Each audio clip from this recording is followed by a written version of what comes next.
do I remember? Where is that recording to? I wonder. Okay, cool. So, how are we? You get work. Fine. Hi. You're high. Ooh. Yesterday. Cool. Okay. So we start. Something I learned along the way. The haka has often been described by Europeans as a dance. It is not. It is loud and full of energy, but it is not a competition to see how loud you can shout or what funny faces you can pull. The haka is ultimately an expression of potent energy we all have, deep within each and every one of us. In this reality, it is frowned on to express any form of potency or strength, as this is misidentified and misapplied as aggression. I wonder if this is why it has become such a curiosity and a spectacle here and around the world. In Europe and many parts of the world, it is encouraged to almost flatline our emotions. In America, if you're too loud or active at school, the authorities in many states can have you medicated so as to keep you controllable. We have definitions such as ADHD and ADD and more, and again we have rules whereby we are made wrong and can be medicated. As children we're told, shown that we are too much and must moderate so we don't stand out or be noticed, especially at school. What is it about? It's about creating a population that can be easily controlled. As a boy growing up and watching many sports events, as well as cultural events, and many social occasions where a haka was performed, I would sit in awe watching this spectacle. I would feel the energy and the joy in performing this. There's a haka that was well known, and all sporting teams for a number of years performed it at the beginning of a game or competition. I found out this was a story about an ancestor, and it really had nothing to do with the ferociousness of the actions. And this surprised me and created many questions in my head. The biggest being, so what is this really? And I started to watch and feel more closely. The more I saw, the more I perceived it was less about the words spoken, but more the energy of expression and potency behind the haka that gave it purpose. The haka can be used to awaken energies before battle, pay tribute to a loved one who is celebrating an achievement, has just got married or has just died. The haka will tell a story. It may tell how we're going to treat you once we have killed you, and even how we intend to kill you. And even though we all know people that we could do this to sometimes, it's not common practice anymore.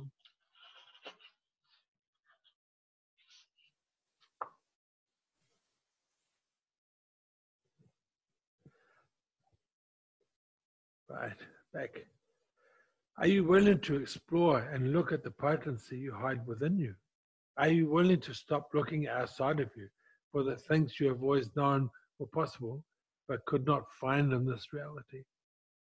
What could you create in your life if you allowed yourself to be these energies when required? To create more, to move, and to even remove things from your reality that no longer meet your requirements. So let's start simple and remember the connection to the earth and to the universe. Oh, and this is where the mind becomes a useful tool.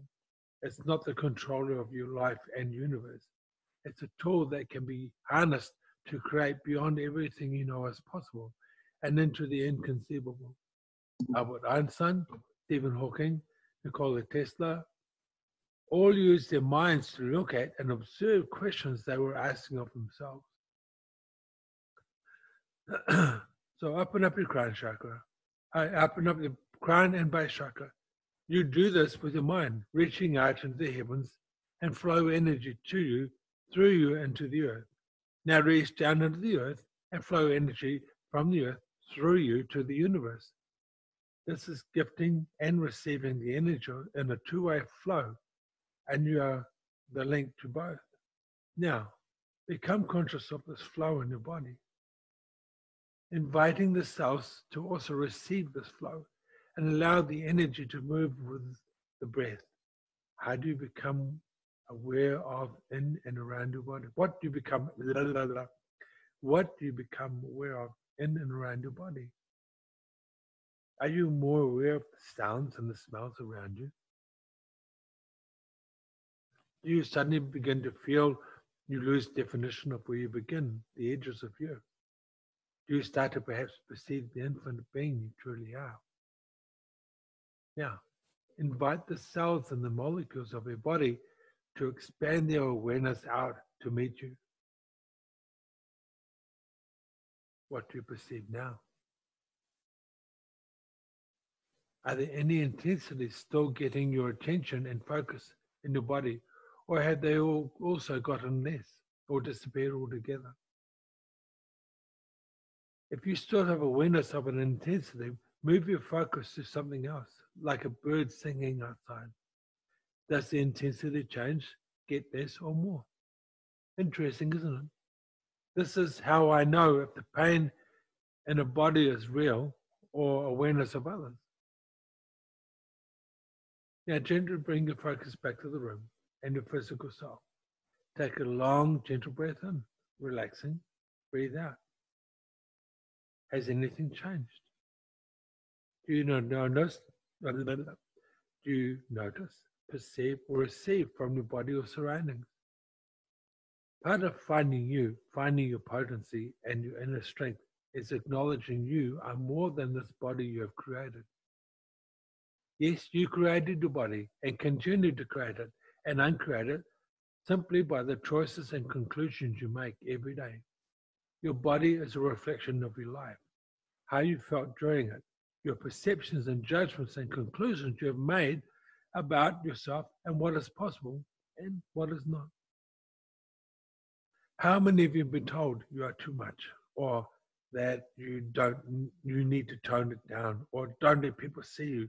And so to fit in and be normal, you've contracted, folded, and munched yourself down to be as small as everyone else around you. Did this work for you? Or do you still feel like a square peg trying to fit in a round hole?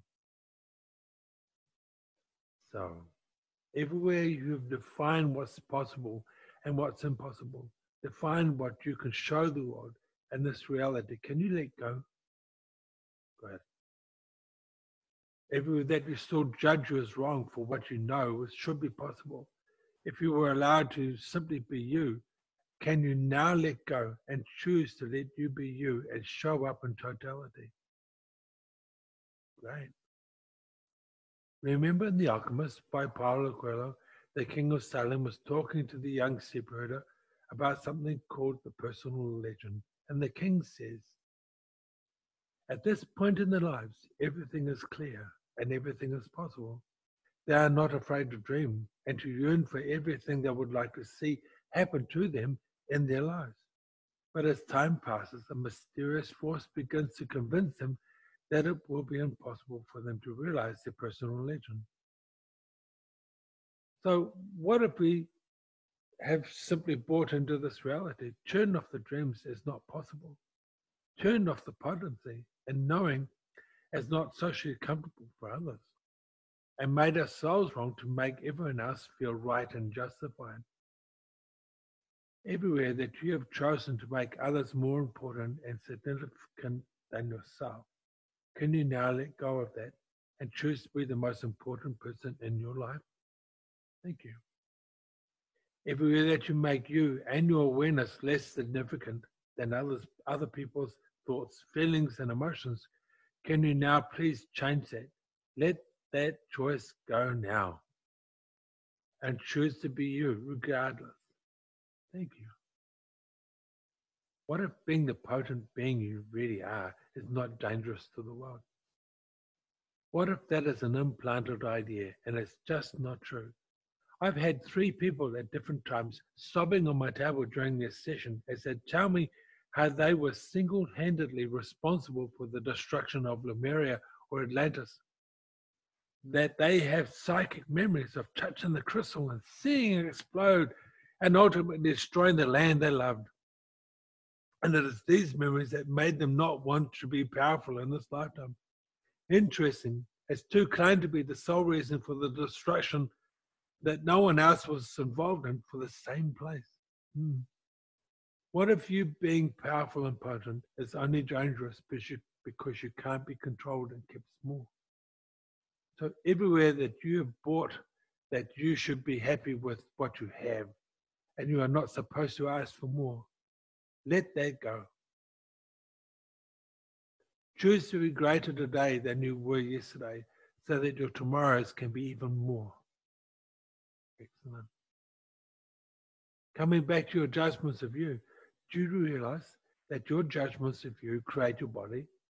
Quantum physics teaches us that our body reflects our past thoughts, feelings, judgments about ourselves, and that when we change how we think, see, or think of ourselves, we change our body as we literally let go of our past, which in turn changes how we show up in the future.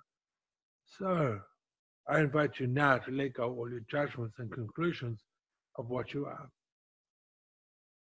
capable of creating and being, and even who you have defined yourself as with these judgments, and to begin creating from a new page, a new script, and begin a new story of you, of who and what you can and will be.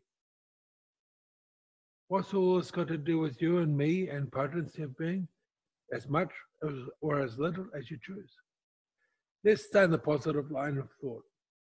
You have been practicing connection with the earth, with the universe, with each other, and even with the elements of creation. And so what is there? You have been exploring being the energy in the space of alchemy or transformation, an invitation to change a space without judgment. You have begun to get the sense of that infinite being. Here we are, and for some, this space will be too much. Fear will kick in, and you'll choose to stop. Unfortunately, you have already begun to change who you are. So to return to where you were before is not really possible, as you really can't forget what you already know is possible. Now, you're asking, what do we do with this? The short answer is nothing. Just be you. Be the invitation for others to explore what is possible. Oh, and remember, be willing to be all energies. What's this all energies mumbo jumbo, esoteric mumbo jumbo? Well, how many of you have been taught that not only are you too much, but the potency and strength of the potent kind of bad, and that being meek, humble, and orderly are good? What I see is that the universe sees no difference between the energies. Not good, not bad, not light, not dark, as these are judgments and definitions we have placed on them. A volcano erupting is great. It creates new soil. It releases pressure within the crust of the earth and even creates spectacular sunsets. We judge it as bad as we see trees get destroyed, animals die, and flights and travel, and even our lives get disrupted. Crops don't grow as well for a year or two. A night we call too dark is just perfect for a mouse trying to avoid the owl. Are you willing to be all the energies that are available to you? This doesn't mean you have to be them all the time. It simply means you no longer have to judge them as wrong and resist them. But now you can be them as required in the moment. Everywhere you're unwilling to be the potent, infinite being embodied, because that has been judged as wrong, will you now choose to create with this potential and be the infinite being embodied? Thank you. Are you also willing to create from the space and energy of awareness and let go of the old process where you function on autopilot, unconsciously and unaware? Thank you. Yes, it's not easy. You will discover blocks, thoughts, conclusions, decisions, and even predictions and expectations from others you didn't even know existed. And you may go through discomfort, doubt, anger, and blah, blah, blah, as you work to let go and create. to create the change. Is it worth it? Well, only you can decide. Only you can choose for you, and only you can create the changes for you to begin to be all of you while finding your potency and potential. Sorry, I'm not ready. On the bright side, look at all the fun you can have creating what you desire. Being who and what brings you joy. Even having the pleasure of seeing others benefit from your choices. And as you invite them to create their own journey of transformation and change, as they discover their own buried potency within. There are many, many teachers and philosophers and books out there to start you on your journey, to meet you. But they can only start you. In the end, you are the one who has to choose how far down the rabbit hole you want to go in this journey to self. Oh, and while we're on the subject of self, this is in itself a contradiction and will keep you not liking yourself and constantly believing you are failing. Why do you say that, Greg? Well, for me, this is a major cause of people feeling depressed as they realize they are not in touch with who and what they are told is them. What an insane thought. No, I mean it really. We are raised by parents who are presenting a way of being to us as correct and as the correct and only way. Grandparents who also have expectations and projections about who and what we are. Then society impels its rules and expectations on us. We also have all the conclusions we came to as we observed those around us, listened to conversations that probably were heard out of context and still came to conclusions. All of this shapes us, the us we think we are as us, as we grow up and take shape. But what else is there? Underlying all of this is a knowing, well, at least for me, that something else is possible. That all this is not me, but there must be more. More is possible. Then we have teachers tell us that we create our reality. And as we make choices, we open ourselves up to more possibilities. Neville Goddard, Napoleon Hill, and even recent authors and writers such as Louise Hay, Wayne Dyer, all try to show us that our thoughts create our reality. Again, what is your authentic self? There is a trilogy of books written under the name of Jed McKenna called the Enlightenment Trilogy that challenges you to look at all of this. It challenges you to go into the attic of your mind and clear out the clutter of who you think you are, to discover who you are not and let go. In book 2, he talks about the hero's journey. He talks of and describes the story of Moby Dick and the amazing Captain Ahab. He puts it in another context, takes it away from just a story of a vengeful man to a man battling his demons within on his path to awakening, shaking off the shackles of old beliefs. He talks of Luke Skywalker and his personal journey to wakeful awareness, another hero's journey. He talks of an encounter with a group of studying the Bhagavad Gita and how they were studying it but not seeing it or understanding its real message as they separate themselves off, making themselves less than the hero. He shows a different way of reading these texts or seeing the message within. What if we viewed these heroes as ourselves? We are the heroes struggling to get past the limitations of our mind, training, entrainment. We are Arjuna, we are Luke. We are the reader and the subject. This is our battle. On a personal note, a few years ago, I was a new student at university and had read all the required texts and the optional textbooks. Yeah, I know, nerdy, but I was hungry for more knowing. And a lecturer was chatting with me about how I studied, as she suggested that I should read something totally unrelated to science to help me find a balance, so to speak. And the next day, she brought me in book 1 of a series written by the author David Eddings, the Bhagavad series, book 1. I was hooked. Immediately, I saw the journey to self. I was captured by a single statement and an explanation given. Learning to perform magic, the boy was struggling with his grandfather, and his grandfather explained the will in the word, explaining that if you desire something to happen, you have to speak it. And we tie this to an action. Boom. My universe shouted at me, listen to this. If I desire something to happen, I must really desire it, must speak it, and then begin to create it or do it, nothing doubting. If you desire to change something in your body or life, again, you have to think it, desire it, and be it. Neville Goddard puts it this way: wishes already fulfilled. See it with your eyes as already there, not from the point of view of a spectator. The Bible tells us even, as a man thinketh, so is he. Somewhere we ask for something and then think, oh, well, maybe another time. That's exactly what we create, another time. I'm still working on this issue within myself as I let go of my past and making my present less significant and important.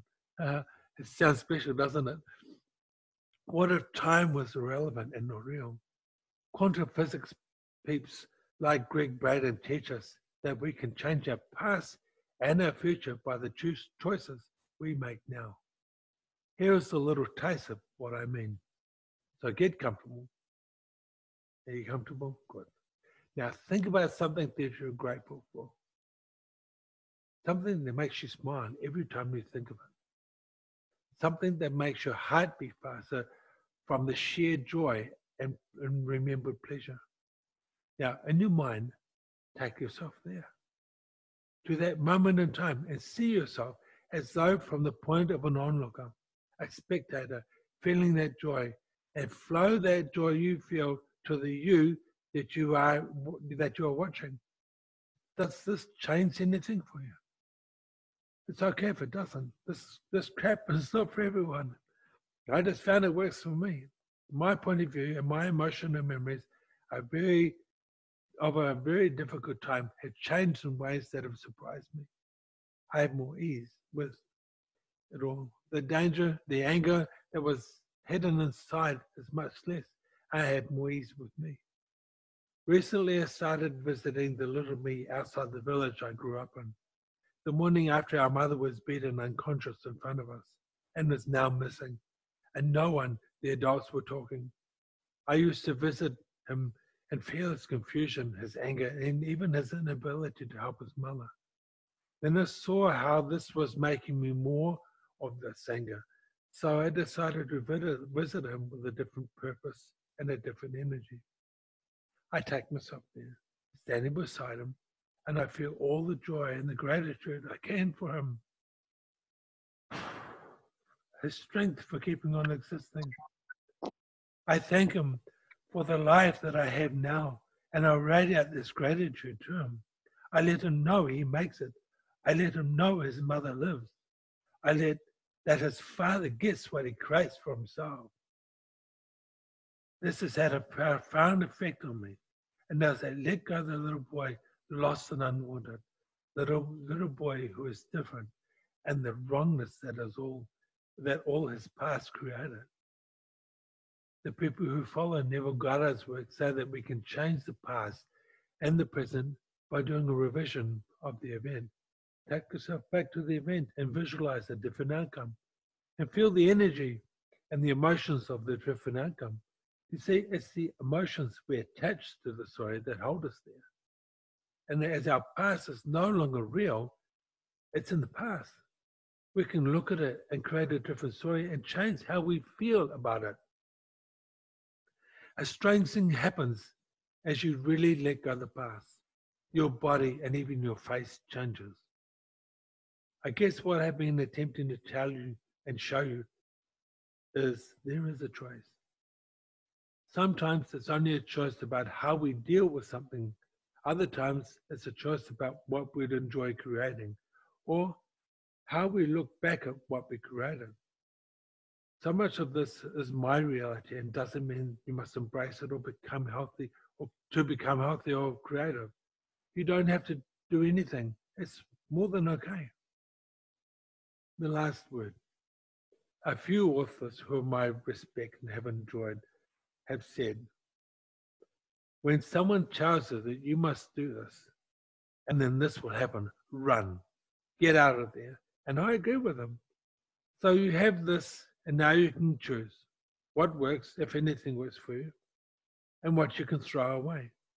This started out as a way to show how I got better and recovered my well-being, and has been more a self-healing for Petite Moi, a rather cathartic adventure, I must admit. Thank you for reading it, and I hope it gives you hope, a direction to begin your own journey to self. And remember, the self of today will be different to the self of tomorrow, based on the choices you make today or not. Thanks. Yeah. So that's the book. Thank you. Yeah, that's all done. Yeah. Funny. Can I just... Who's that? Melanie, yeah? It was me. I just wanted to ask you, because I have boarding in a few minutes, I just wanted to say thank you for being the invitation for me for my changes. I don't know if it's right in English, but you know what I mean. Yep, I got you. Thank you so much. You're welcome. Thank you. Have a nice flight.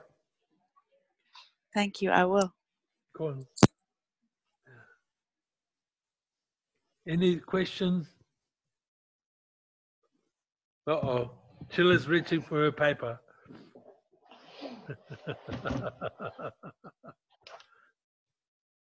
Yeah. You folded it to make it look less.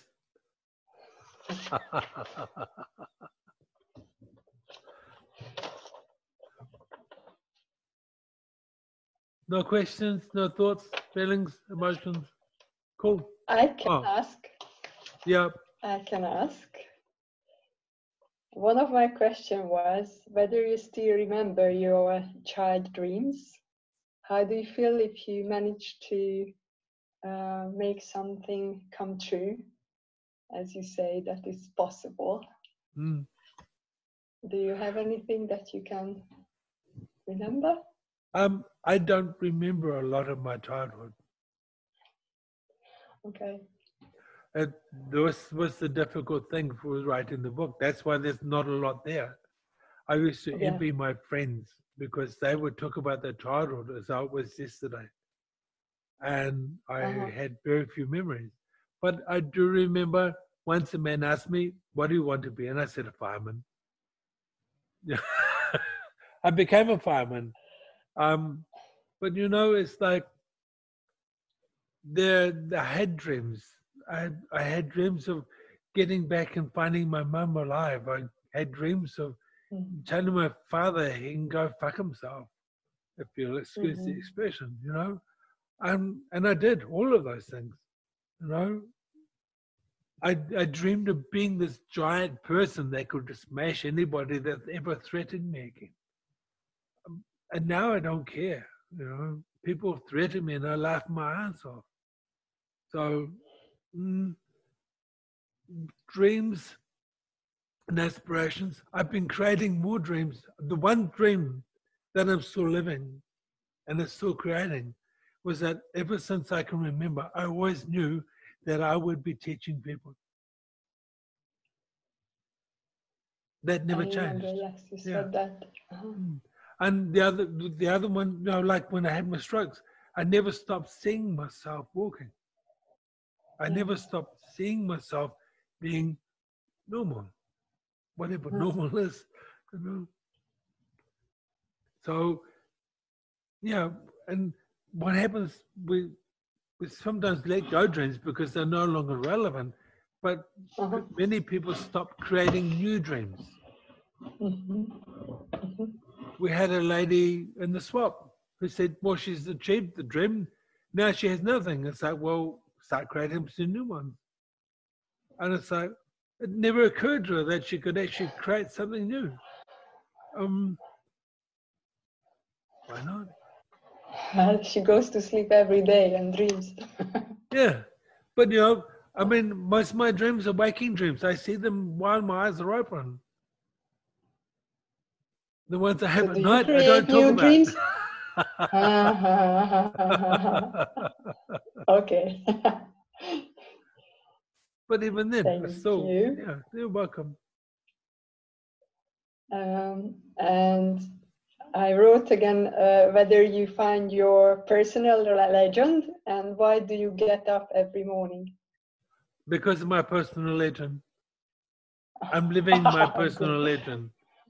Every day Okay. I'm living it. I'm Okay. being it. Okay. Yeah. Really. I've always this is it. And you know, there was a post, let's see if I can find it. Hang on, one moment. Somebody shared this post and then I shared it again. And it's the same thing where we're asking ourselves, you know, where's my story? Where's my who am I? What's my purpose? And we make ourselves wrong for it. Let's see if I can, I'm still scrolling, sorry. And it's just like, what would happen if we stopped doing that shit and actually started just living and being us? Here we go. Note to self, what is my purpose in life? I ask the void, the universe. What if I told you that you fulfilled it when you took an extra hour to talk to a kid about his life, said the voice. Or when you paid for that young couple in the restaurant, or when you saved that dog in the traffic, or when you tied your father's shoes for him. Your problem is that you equate your purpose with a goal-based achievement. The universe isn't interested in your achievement, just in your heart. And when you choose to act out of kindness, compassion, and love, you are already aligned with your true purpose. No need to look any further. And you know, the book, The Alchemist, it shows us. The boy was doing all this other stuff, but in the process, he learned stuff along the way. He became the alchemist by the time he got to his personal treasure. You know, and we forget that there's a journey to this, and we forget that. I mean, I could go look back at my life and go, "Oh my God, what a wasted life." Or I could go, "Wow, look what I learned. Look at all the people I've touched in the process." You know, glass half full, glass half empty. It's the same glass. And when we do that, we stop trying to find ourselves and we just be who we are. I mean, I know that I'm not the same person that came to Austria 3 years ago. I'm not the same boy that came here to Budapest 2 years ago. You know? And I know that in 2 years' time, I'm going to be somebody even more different again. Because there'll be stuff, there's shit that I've let go. Then there's still stuff that I'm discovering about me that I don't like and I want to change. But in the process, I'm walking my personal legend and being the invitation for other people to start their journey. What else is I had something related to this that occurred to me just today. Yeah. What you do reminds me that movie Pay It Forward. I don't know if you know that movie. Yep, I do. So that whatever you get and learn and you pass it on and you become an invitation for others. Yep. So it's very nice that you live that movie. Thank you. I do live it. You know, Thank you. There's I actually wrote 2 books side by side. So there's the book that everybody publicly can read. And there's the second book that maybe I will give to my children to read. Nobody else. Or maybe some people, no. It goes too deep. But in that book, I talk about an auntie who massaged me. And I was never able to pay her back. And so for me, I pay it forward by creating the same joy that she created for me in my body. Mm. You know, I mean, when she was last massaging me, says, "I'm sorry, boy, I can't do this for you anymore. You have to do this for yourself." And she didn't tell me that she was sick, and she was actually struggling with dementia. So in the end, she would just forget to come. But also, she was also forgetting how to massage. She was forgetting all this other stuff, and it was just becoming too scary for her to leave her house. But, you know, she made that incredible push to come and see me and to get me on my journey to wellness. Yeah. You know, and I pay that forward. Yeah. Totally. You do. I know. Yeah. Thank you. Yeah. Mm. Yeah. And Okay. I have a question too. yeah.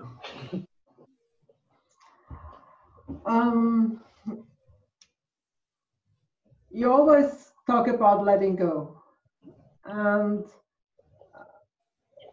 it's a big issue. But can you explain further how exactly you do that?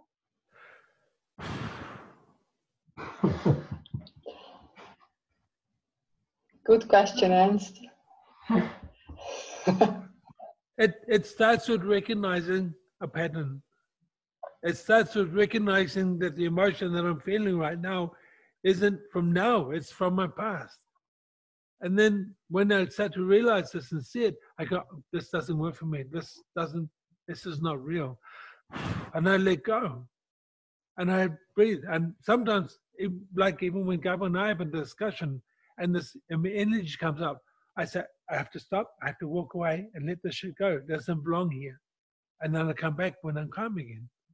It's all part of recognizing the patterns. It's about letting go of our past and saying, well, yes, I was abused. Oh my God, you know. And then going, okay, that was when I was a boy. I'm an adult now. So what can I choose now? You know, it's letting go of the story. It's dropping the old stories. I have two sisters, three and a half. And they still live from the space of abuse. They still live from the space of being the victim.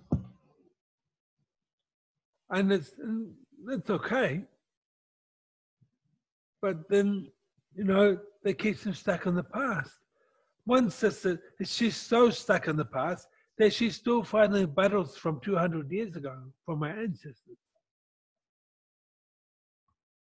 For why? Because I know for a fact my ancestors don't give a shit. So it's not about changing the thought. So when a thought go in a special direction, but it's just the change of the emotion with it. Well, that's all part of it, isn't it? I mean, our thoughts create our emotions. If we hold on to the story, we generate, and the body reflects by giving the emotion. But when we go, okay, that was the past, let it go, so the body then stops generating it. Then I have to become the observer of the thought. Yeah. Eckhart Tolle, the conversation that goes on inside your head. The Power of Now is a really incredible book. Read it one portion at a time and let it process. Don't try and read it like a book. I did it. Yeah.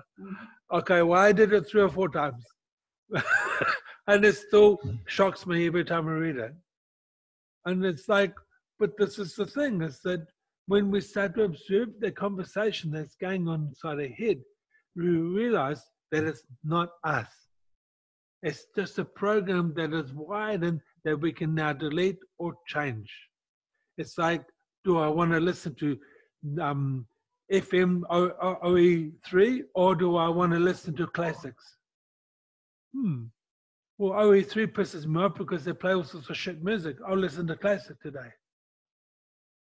We do that with our radio, we do it with our TV. And our mind's no different. We can sit there and dwell on the story until it makes us sick and angry, or we can let go of the story and say, yeah, that was my past. What can I create now? I mean, you want to know about rejection and being alone? I spent all of my childhood from the time I was 3 years old roaming by myself on farmland around our village because nobody would play with me or nobody was allowed to play with me until I went to school. Then I went to school, and after school, I was not allowed to go to people's homes, so I would roam around the farmland. Now, that was cool for me because I was used to it. I never saw my mum. I never saw my dad because he was always working. My grandparents were busy running the hotel. Now I could sit there and go, "Oh my God, you know, I'm a victim. I was alone. I was abandoned." Or I could go, "Wow, what did I learn from that?" Well, I had my opa walking with me, even though he was dead. You know, how do you want to view the picture? You know, and this is for me, it's the most powerful thing. It's when you can stop that conversation that's inside your head. I tell you, my head is most of the time is silent. Gabi asks me what I'm thinking about, and there's nothing there. We're driving. So, well, what do you think about now? Oh, a tree. Oh, there's a cow. Oh my God, it's out on the paddock. You know, for me, that's a surprise. So I think about that for a second, but there's no thoughts. And there's a beautiful peacefulness and a calmness that comes over you when you let go of the stories. I mean, I can tell you lots of stories about me, but there's no emotion anymore. I could tell you so much about my father, where before people would start to fear for their life when I told the story because I get so angry. Now it's that way. I mean, literally, I had a man, he put me under hypnosis. My eyes were open. I couldn't move. My body was totally still.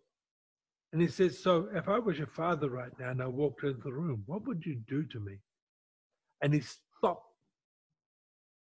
the session immediately, pulled me out of hypnosis, and says, "I never do that again." And my wife said to him, "Why?" He says, "Because if he could have moved, he would have killed me." And it was true. It was like, there's that much energy around my father. And now it's like, ugh. He's just an old man that died. He was unkind, but I chose him as my father. What to do? It's like, this is the letting go. This is the choosing to be free. We can hold on to the straws, or we can actually swim to the life raft, or can swim to the shore. It's all of that. Letting go is letting go the emotion that we have to the story. We can't change the story, but we can change how we view it. And for me, that's where we create change. This is where we create the miracle. I mean, you've seen the photo of me from when my grandchildren were born 6 years ago now. And no, I was an old man dying. I was choosing death. And yet, in that photo, I was happy. I thought I had everybody fooled. You know? That's how much we can change. What are you willing to do? What are you willing to let go of so that you can create joy and beauty in your life? You know? And for me, I've met people in my life now that I've worked on, I've touched bodies. And I think, oh my God, my life was a walk in the park. You know? I've touched bodies and cried and cried and cried and cried uncontrollably. One girl, I touched her body and I just dropped to my knees.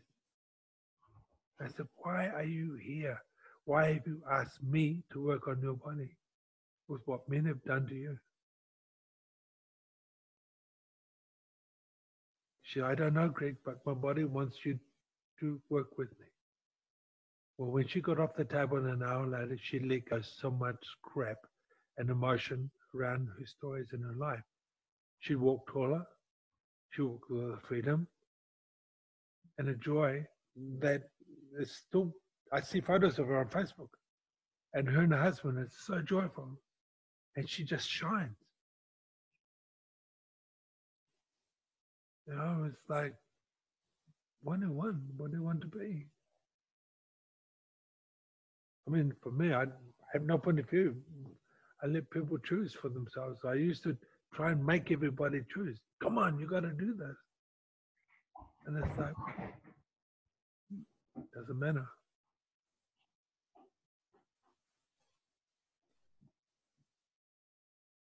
Yeah. It's, for me, it's letting go. Thank you. Yep, you're welcome. I'm going to find, I have a photo somewhere of a painting that I bought. It's somewhere in New Zealand. And it's of a harlequin standing in a cave entrance looking out onto the universe. And there's a stepping stones out towards the moon. And all it's got to do is step onto them, but he's still hanging on to the rope behind him, the vine. So he's not really ready to step away. And it's that letting go, the safety, is stepping out into the void. Trust the universe as your back.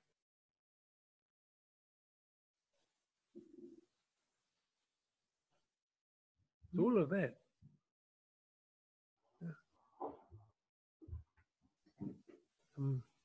Yeah. I could give you so many examples. Yes, Angela? Hi. It's also, I just want to change something in my business. I don't like to be there. Yeah. Because there are men that are so unkind, so rough. And I just want to make something for my own, but I'm right now get the feeling that I'm searching too much for what I can do. You know, I want to be an invitation. Yeah, that's really, sometimes we are searching too much, and it's just okay. All the people that tell me, Angie, you have to know what you have to do, and then you do, and I say, okay, but what? It's just I love the massage. Yeah. Yeah. So, but what if you just, with the kindness, being kind doesn't mean you have to be weak. Yeah. It doesn't mean you're the doormat that gets trodden on by everybody around you.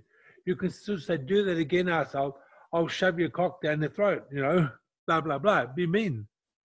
But it's like, do that again, I'll kill you. But to be kind, sometimes that's what people need. The slap around the face to say, wake up. I mean, I used to, it's there. What would happen if you just,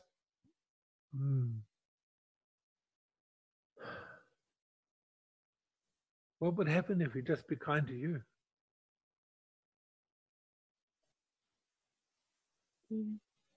What would happen if you asked you what it is you really desire and be kind to you and choose it?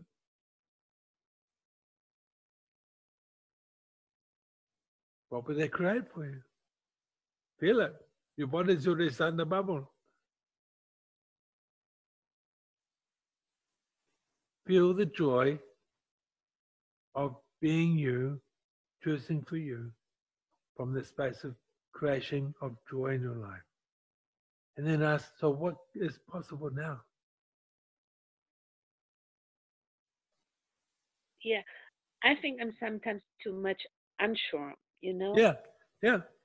Because you choose something or you think about something and then, oh, no. And then the mind kicks in and tries to analyze it.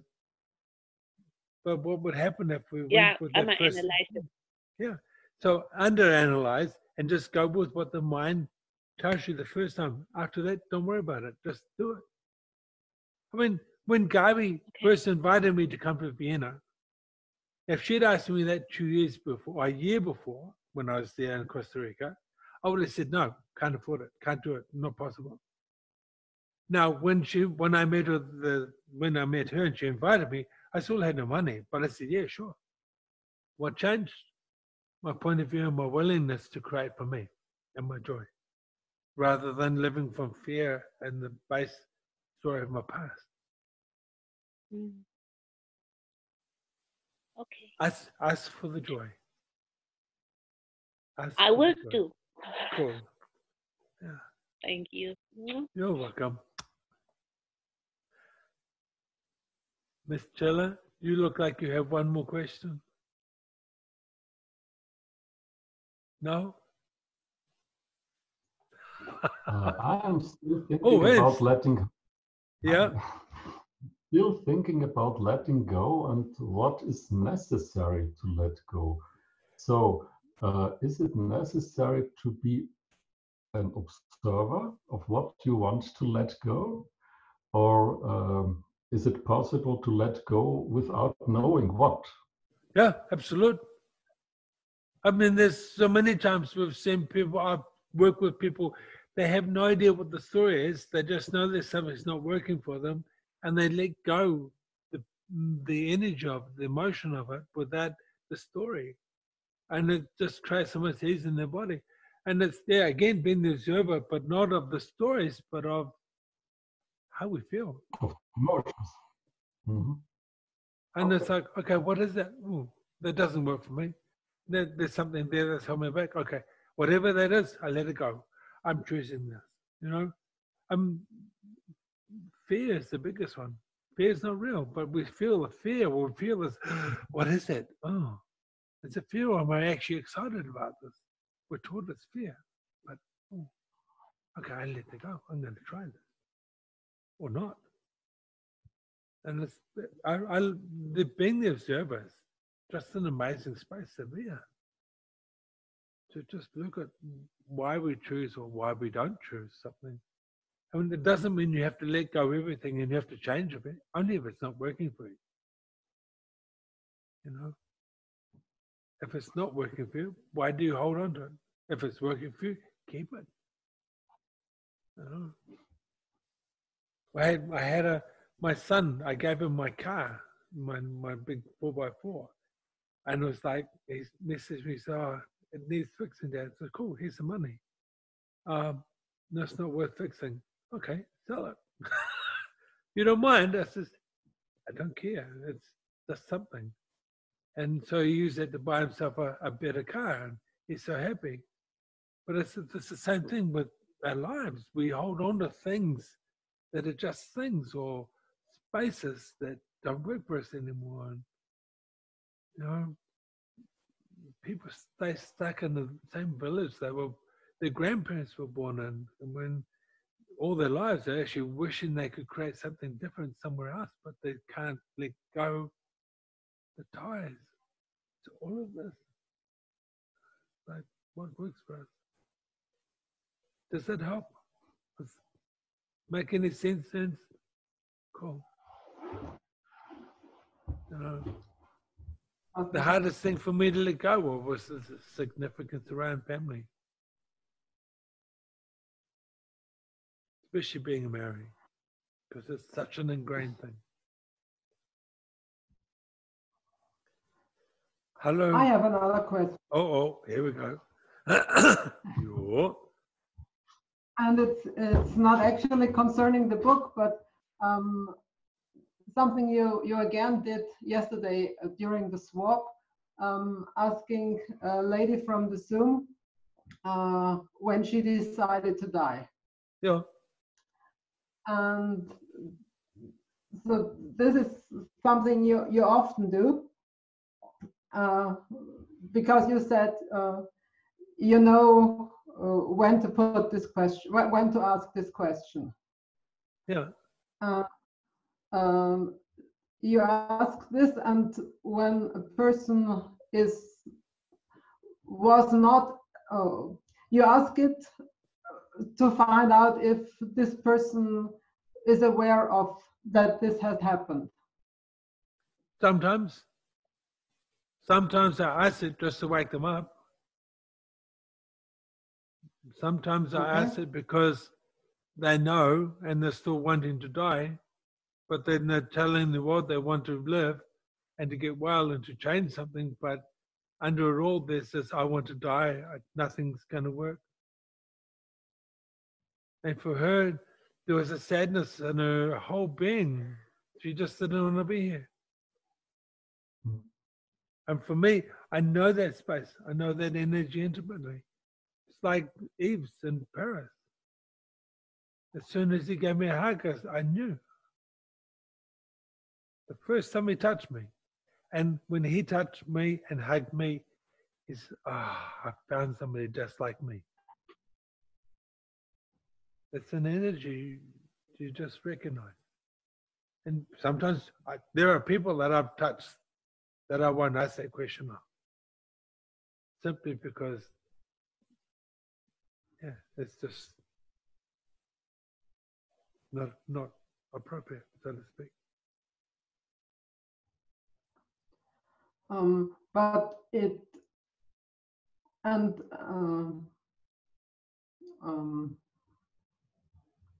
so they, when they have decided to die, that means that they did what? Just say it. All they've done is gone, oh, God, I can't change this. It'd be easier to die than change something or to get out of this. And it's just that energy that is there and it sticks. And so what happens is the body starts creating all of this stuff to try, but then there's part of you that's fighting that. And then, but we can't get out of our shit. And it's not until we realize that, okay, I made a choice. I need to change that choice. I mean, I had 4 strokes, if you include the one when I was 17. You know, why? Because I was still trying to die. Still didn't want to be here. And that's only the big strokes. That's only the ones that put me in hospital for more than a week. The mini strokes that I had, 15, 17 times a year. I mean, all the ambulance staff knew my name. Hi, Greg. Come to pick you up again. Take me into accident and emergency. Oh, hi, Greg. I'll put you over here. You know, they all knew me. I was like a regular resident of the hospital. But it's still trying to die. And it wasn't until someone says, kind of stupid, why don't you choose to live? I thought, I can. I'm allowed to make that choice. Wow. Okay. And you watch, that lady will change. Because she realizes, even though she said, I don't know, her whole body went back away from the camera. The whole body saying, I don't want to look at that. No, that's a space I don't want to go back to. But it made her think, no, I want to live. And in that space, she chose to get well. It was a wake-up call. Yeah. Some just need a little poke, and others like me need a good slap.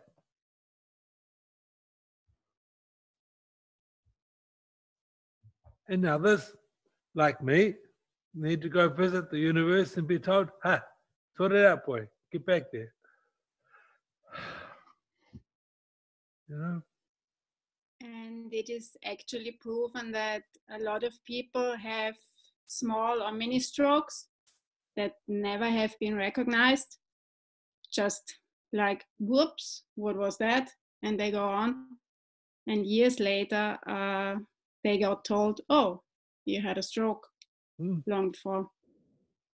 So it must be a lot of people. Absolute. They just don't feel right. They feel heavy. They feel tired. Yeah.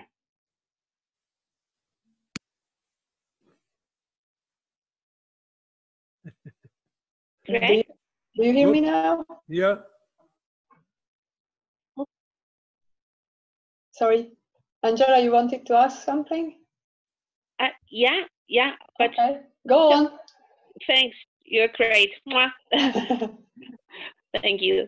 Greg, is it sometimes also that we just thinking that we are stuck in a sad situation, or it's a feeling, that we are stuck in a situation, and so we can let go. It was just realizing it. It's just for me right now. It's giving ourselves permission to change something, even if it's just our point of view.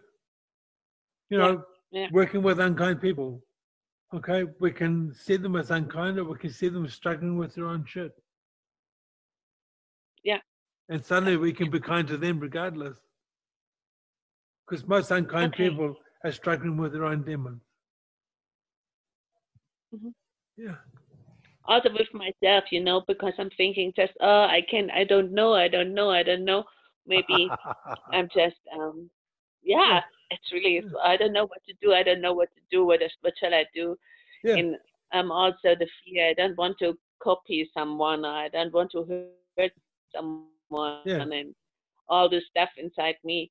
I was just, okay, this is just right now. I realized that this is the feeling that I can also let go. Yeah. Cool. Yeah. So just thank you. Choose joy. Again. Yeah. Yeah. Cool. So back I am. Mm-hmm. I would just connect to, let me see, Ernst. That's her Christian name, or the lady? No, that's Renata. Renata. So because she just continued asking something that I had a comment also. So I was just thinking about when you wrote in the book how you visited yourself, your child self, and what you did then. It was something really great example for me, and it was a good example how to deal with letting go things, because it's so easy to say let go, but your past becomes your identity, so it's not so easy just to get rid of stuff, like cutting your fingers if you don't like it anymore, I don't know. So I think it's a good way to see if you can't let go something, then go closer to it and do something about it that cures or heals and really releases that heaviness or pain. So I really like that example in the book. And it occurred to me that you really had a difficult and troubled childhood, and you didn't have a good example for a father role. And you had 4 children, and how did you become a father for them, knowing that you don't want to pass it on what you had experienced? So what was your approach to become a good father? Well, I can't say I was a great father, but my kids still love me. But I when I was 14, I made, in fact, I was probably younger, I made the choice. I wasn't going to be like my father. Of course. No. But it's so many things to do. When I remember I said the same thing. I don't want to be like my mom, and still I recognize how many things I do like her. Yeah. So, absolute. But there was some things that there was no way I was going to do. I swore I'd never hit my children in anger. I swore I'd never let my children see what I saw. And I mean, my wife one day, when Ben was still a baby, he's my oldest. He was only maybe 6 months old. And something happened, and my wife got so angry, she came up behind me and hit me. And just pure reflex, I spun around, and my head was like this, and I stopped. I said, never, ever hit me again, because I will leave 2 seconds later, and I will never come back. And when I first met my wife, we were courting, and she said, "Will you promise to love me forever?" I said, "No." And she's sobbing away, and she said, "Why not?" I said, "Because I can't promise that. What happens if you become like your mother?" And her mother's a very unkind woman. And I says, "I can't live with that, because you can't even live with your mother. Why would you expect me to live with her?" And But I said, you know, the moment that I want, you get me so angry that I want to hit you, I will leave before that happens. Because there's no way my children will see what I saw. And she says, oh, I said, no. And she says, why will that make a difference? This is because I will know in that moment that I no longer love you or value you or honor you. And I also know that in that moment, you know the buttons to push to create that. Therefore, you no longer love and value or honor me. So the marriage is dead and gone. And I will leave. And I did. Totally. In that moment, I got so angry one day, and I looked down, and there's my daughter looking at me with this absolutely horrified look on her face. I said, I'm sorry, honey. And I left.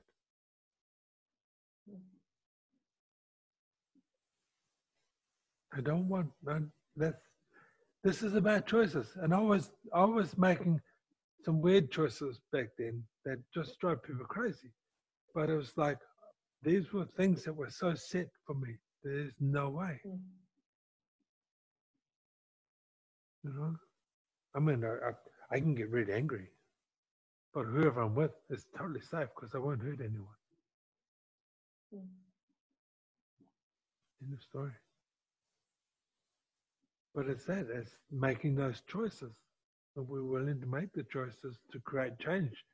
And my cousin that taught me massage, Trudy, we were having a deep discussion one day. We were at a retreat learning sacred massage. And she looked at me and said, you know, boy, we've done good. We've broken the cycle of our family. We're the 7th generation. We've broken the cycle. And it's like, that's what we were born for. My children have grown up not knowing what I knew, but they've also grown up knowing differently, and they're creating anything I could have done at their age. You know, and this is the invitation. This is the invitation for more. You know, they don't ask about the classes I teach. They don't ask what it is I do. But I know there's thought. They are not interested? They're interested. They follow, but they won't ask questions. But like, you know, one day one of my daughters called, oh, wow, Dad, that's so awesome. How does it get any better than that? Oops, she's been reading my posts. You know, and when my son goes, wow, Dad, what else is possible? He's been listening to my posts too. But it's this, and it's like when you can create that sort of change, then suddenly we go from this family of victims to suddenly we become something different. And my children, I've been able to see that change. And my cousins' children also, different learning, but the same concepts. And they're flourishing beyond anything else in our family. And the rest of the family is going, how did that happen? Choice. Mm-hmm. And my children chose. They chose a long time ago too. They weren't going to be victims.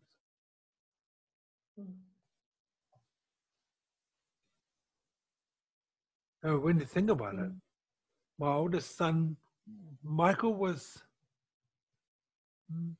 3 years old when I had my first stroke, 1993. So he was 3 years old.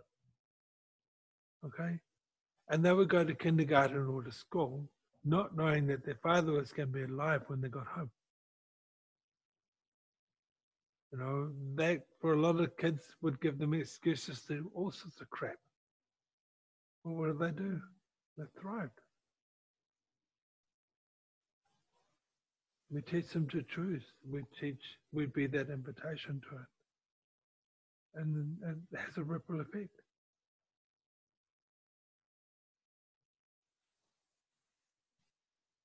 And that's what it's about, really. Mm-hmm. Thank you. You're welcome.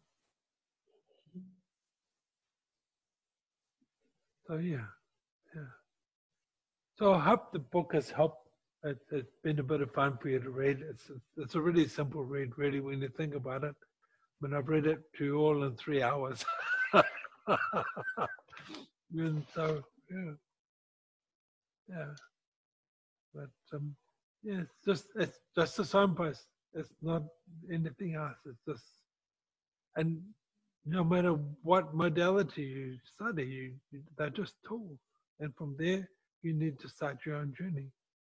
Mm. And it's like I tell everybody in all the classes, you'll one day be my teachers. And I'll learn from you. And every class that I teach, I learn something from the people in the class. Every time. Mm. So it's about the shared journey. Nobody's greater than or less than.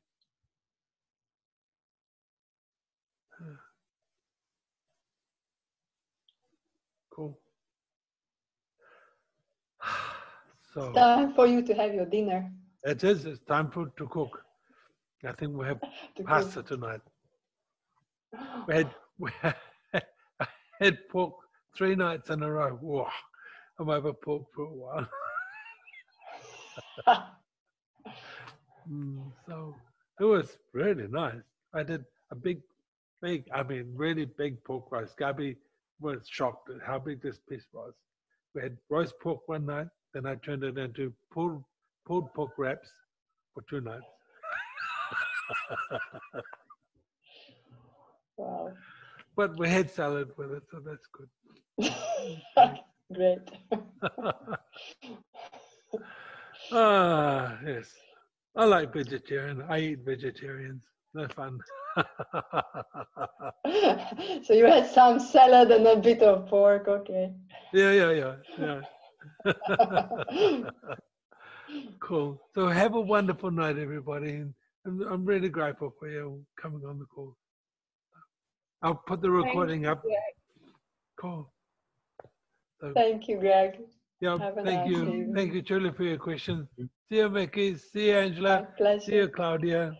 Ernest, Bye. and Renata. See you, Carolyn. Bye, See you, Miss Yela. everybody. Bye, bye. Big hug. Bye. Thank